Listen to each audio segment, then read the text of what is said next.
ये trigonometric functions का बहुत ही इंपॉर्टेंट क्वेश्चंस है। इसमें आपको रेंज निकालना होता है और इस रेंज को निकालने के लिए कुछ टेक्निक है, जिस टेक्निक को आप अगर समझ जाएँगे तो आपके बहुत सारे क्वेश्चन बहुत आसानी से बनेंगे। और ये क्वेश्चन 11th क्लास के लिए और जेईई मेन के लिए इंपॉर्टेंट क्वेश्चन।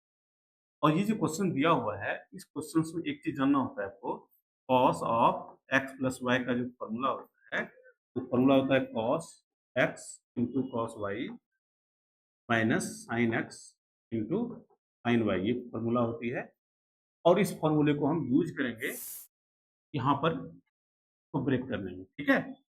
एफ थीटा जो यहाँ पर होगा, f theta is equal to है 5 times of cos theta plus 3, और ये होगा आपका cos theta into cos pi by 3 minus sine theta into sine pi by 3 और प्लस 3 तो पहले से है। अब क्या करना है, इसको रेस्पेक्टिव वैल्यू सब्स्टिट्यूट करेंगे आप। ये हो गया 3 कॉस थीटा, इसका वैल्यू 1/2 प्लस प्लस नहीं, यहाँ माइनस है, 1/2 माइनस ये 3, और यहाँ जो देख रहे हैं की वैल्यू √3/2 होती है, तो 3√3/2 साइन थीटा प्लस 3 हो जाएगा। अब ये जो वैल्यू हो जाएगी, जब इनको ऐड करेंगे आप, तो ये हो गया आपका 13/2 cos theta minus 3√3/2 sine theta plus 3। आपका ये एफ थीटा हो। और एफ थीटा में ये जो पोर्शन होता है, इसका अलग से मैक्सिमम और मिनिमम निकालने के लिए टेक्निक है, वो बता रहे हैं आपको।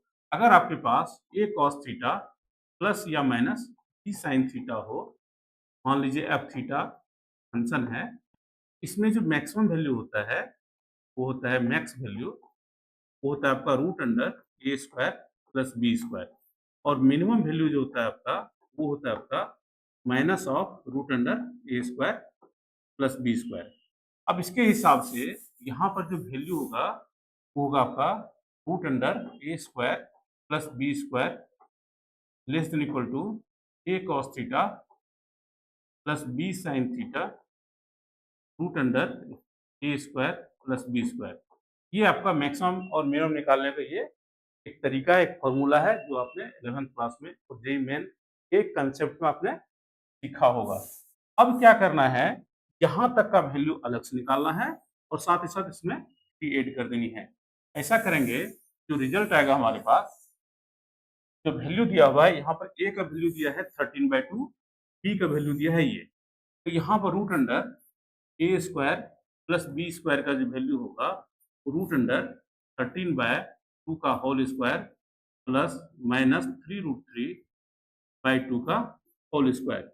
इनको फर्दर सॉल्व करेंगे आप, ये हो जाएगा आपका 169/4 प्लस 27/4, और ये वैल्यू होती है आपके पास 196/4, जो कि 14/2 दैट इज 7 हो गई। तो यहाँ तक का जो वैल्यू है, इसकी मैक्सिमम वैल्यू 7 होगा और मिनिमम वैल्यू -7 होगा। अब क्या करना है, एफ थीटा जो आपके पास है, ये जो वैल्यू होगी आपके पास 13/2 cos theta minus 3√3/2 sine theta का जो वैल्यू होगा, वो होगा आपका -7 से लेकर के 7 तक वैल्यू होगा।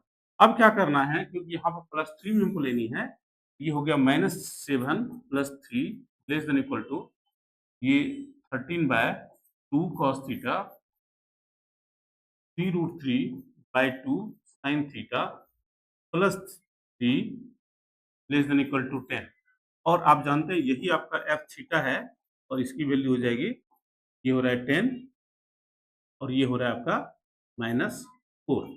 तो एफ थीटा का जो वैल्यू हम देख रहे हैं, वो क्या देख रहे हैं, -4 से लेकर के 4 तक।